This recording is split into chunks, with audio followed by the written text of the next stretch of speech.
Oke, baik. Selamat datang dalam segmen Tiba-Tiba Podcast. Oke, halo semuanya. Selamat datang di diskusi kita hari ini.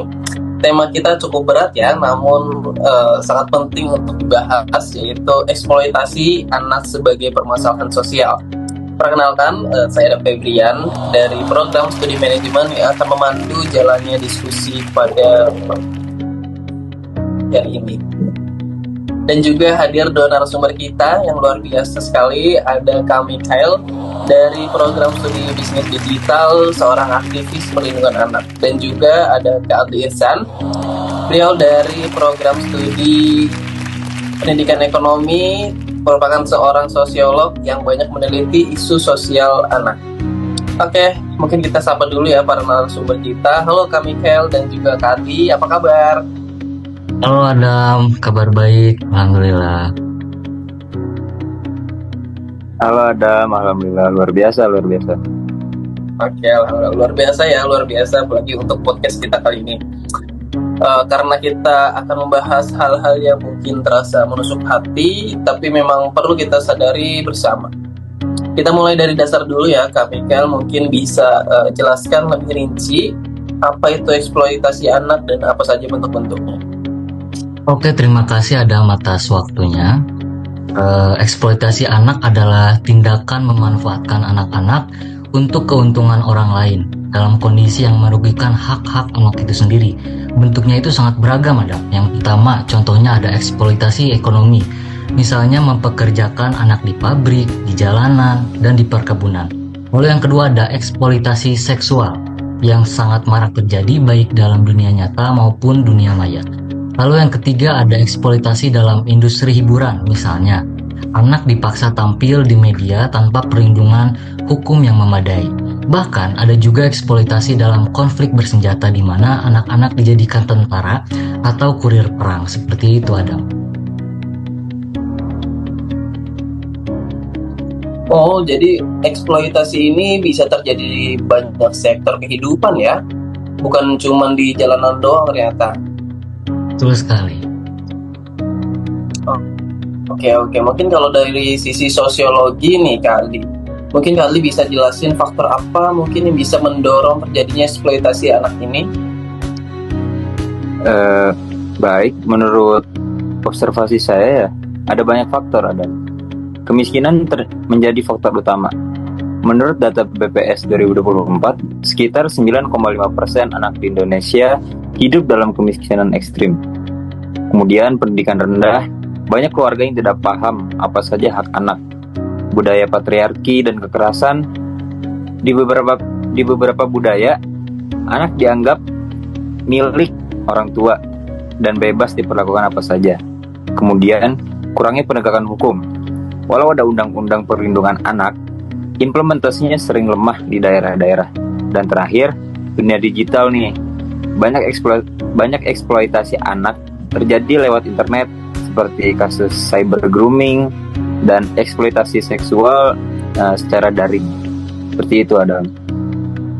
Oh, berarti sama ya tadi yang telah dijelaskan oleh Kak Mikhail. Ternyata banyak sekali faktor ya yang bisa menjadi cikal bakal dari eksploitasi itu. Bahkan dunia digital pun sekarang bisa jadi ladang eksploitasi ya. Iya betul, dan itu sulit dideteksi kalau kita kurang waspada. Oke Kak Mikhail, mungkin bisa ceritakan kasus nyata yang pernah kakak tangani nih, supaya kita bisa membayangkan lebih konkret sendiri apa yang terjadi di lapangan tentang eksploitasi anak itu. Oke, kalau untuk kasus nyata yang pernah saya tangani, tentu saya pernah mendampingi seorang anak perempuan usianya 13 tahun yang dibujuk oleh orang asing lewat media sosial. Awalnya dijanjikan kerja modeling, tapi akhirnya dieksploitasi secara seksual dan disekap selama berbulan-bulan. Dan yang menyedihkannya, keluarganya nggak tahu karena komunikasi mereka minim dan anak itu merasa malu untuk cerita. Kasus ini akhirnya bisa diungkap oleh saya setelah laporan dari teman korban. Seperti itu, Dam. Oh, ngeri sekali ya ternyata kalau kita tahu cerita aslinya. Ini terjadi di Indonesia, Kak? Iya, bahkan di kota-kota besar pun ini terjadi banyak di Indonesia. Oh, begitu ya, begitu. Kalau Kak Adli, mungkin apa dampak jangka panjangnya dari eksploitasi anak ini terhadap korban dan juga masyarakat yang ada di sekitarnya, Kak? Wah, tak bisa dipungkiri Mas Adam. Dampaknya sangat besar untuk korban, seperti gangguan mental, PTSD, yaitu depresi berat, bahkan bisa kehilangan kepercayaan diri. Kemudian gangguan fisik akibat kekerasan atau kerja paksa, juga bahkan putus sekolah dan kehilangan peluang masa depan. Kemudian untuk masyarakat bisa seperti siklus kemiskinan berulang, munculnya generasi dengan trauma sosial, juga biaya negara untuk rehabilitasi sosial dan kesehatan jadi lebih besar. Seperti itu ada.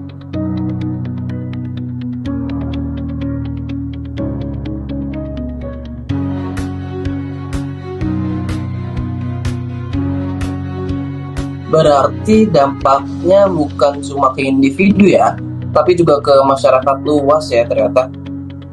Iya betul, seperti yang tadi sudah saya terangkan. Oke, mungkin saya mau tanya nih ke Kak Mikael, kalau kita melihat ada anak-anak pengamen di lampu merah, itu sebaiknya kita tuh harus bagaimana? Kita harus memperlakukan kita sebagai apa, atau mungkin kita harus kasih uang atau membiarkan saja gitu, Kak? Oke, kalau untuk kasus seperti itu menurut saya sih sebaiknya tidak dikasih uang, Adam.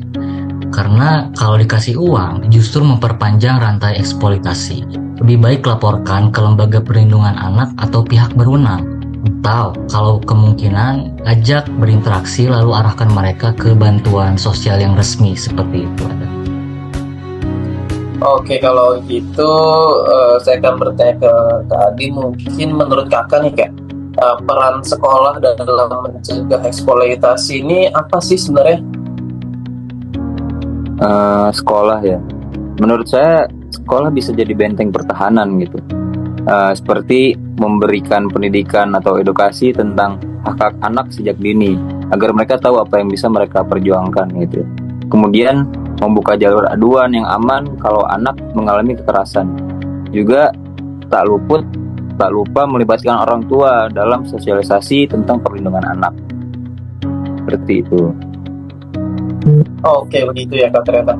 Kalau dari sisi solusi besar nih, apa saja yang bisa kita dorong bersama sih untuk setidaknya mengurangi eksploitasi yang ada di negara kita, Kak? Oke, ada beberapa faktor yang perlu diperhatikan ya. Yang pertama, pemerintah harus tegas menindak pelaku eksploitasi anak.